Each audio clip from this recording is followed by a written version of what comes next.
adalah suatu investasi yang akan meminta sejumlah uang untuk menanamkan modal dalam produk ataupun bisnis yang ternyata sebenarnya tidak pernah ada dan bersifat merugikan. Terjadinya kasus investasi online bodong disebabkan oleh beberapa hal. Yang pertama, rendahnya tingkat literasi masyarakat mengenai produk keuangan hingga manfaat dari investasi yang masuk akal. Yang kedua, masyarakat yang mudahnya tergiur dengan tawaran keuntungan yang besar tanpa adanya usaha. Yang ketiga, kesulitan ekonomi yang dialami oleh masyarakat. Dan yang keempat, terjebak dengan testimoni pengalaman orang yang sudah bergabung lebih dulu. Selanjutnya, peran dan kebijakan pemerintah dalam mengatasi kasus investasi online bodong. Yang pertama, membuat atau memperkuat regulasi dan hukum terkait investasi online untuk melindungi konsumen dan mencegah praktik ilegal. Yang kedua, meningkatkan kesadaran masyarakat tentang risiko investasi online bodong dan memberikan edukasi tentang cara melakukan penilaian yang baik terhadap platform investasi yang sah. Dan yang ketiga, menjalin kerjasama dengan negara lain untuk memerangi praktik investasi online bodong yang lintas negara dengan melibatkan pertukaran informasi dan koordinasi tindakan penegakan hukum antar negara. Kemudian, sifat solutif atau kontroversi kebijakan pemerintah. Yang pertama, dari segi solutif, artinya kebijakan ini mampu mengatur dan mengawasi platform investasi online dengan baik dan memberikan perlindungan kepada konsumen. Yang kedua, dari segi kontroversial, artinya kebijakan ini yang diambil terlalu restriktif dan menghambat pertumbuhan ekonomi atau investasi serta melanggar kebebasan individu.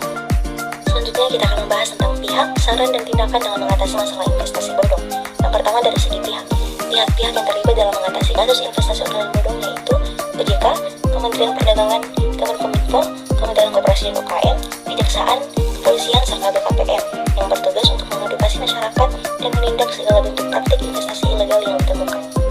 Kemudian, kami memberikan beberapa saran kepada pihak tersebut. Yang pertama, sebaiknya pihak itu memperkenalkan produk dan layanan jasa keuangan yang dapat menjadi sarana investasi yang aman dan menguntungkan masyarakat. Yang kedua, sebaiknya pihak tersebut juga meningkatkan kesadaran masyarakat dengan edukasi dan iklan layanan masyarakat terkait investasi online bodong. Lalu tindakan yang dilakukan berupa tindakan preventif, yaitu dengan melakukan sosialisasi dan edukasi kepada masyarakat mengenai karakteristik kegiatan pengguna dana dan pengelolaan investasi ilegal, knowledge sharing dengan penegak hukum. Selanjutnya, perspektif Pancasila sebagai sistem etika dalam memandang kasus investasi online bodong. Pancasila sebagai sistem etika berarti mendasarkan pada penilaian baik dan buruk pada sila-sila Pancasila. Dalam masalah investasi online bodong ini, Pancasila sebagai sistem etika berkaitan dengan sila-sila Pancasila. Yang pertama, pelaku investasi bertentangan dengan nilai ketuhanan karena melakukan penipuan dan kecurangan untuk mengelabui orang melecehkan nilai kebenaran. Yang kedua, investasi bodong merugikan dan melanggar prinsip kemanusiaan karena telah mencuri uang dan aset orang yang sudah percaya pada investasi tersebut, serta mengakibatkan kerugian finansial yang signifikan bagi masyarakat. Kemudian, investasi online bodong ini telah merusak nilai persatuan dan kesatuan masyarakat Indonesia karena telah mengorbankan kesejahteraan dan kepentingan bersama demi keuntungan pribadi.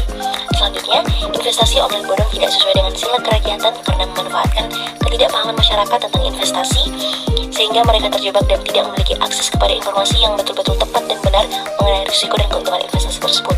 Dan yang terakhir, investasi online bodong ini telah melanggar prinsip keadilan sosial karena telah mengeksploitasi masyarakat yang rentan secara finansial dengan menargetkan orang dengan janji keuntungan besar dalam waktu yang singkat.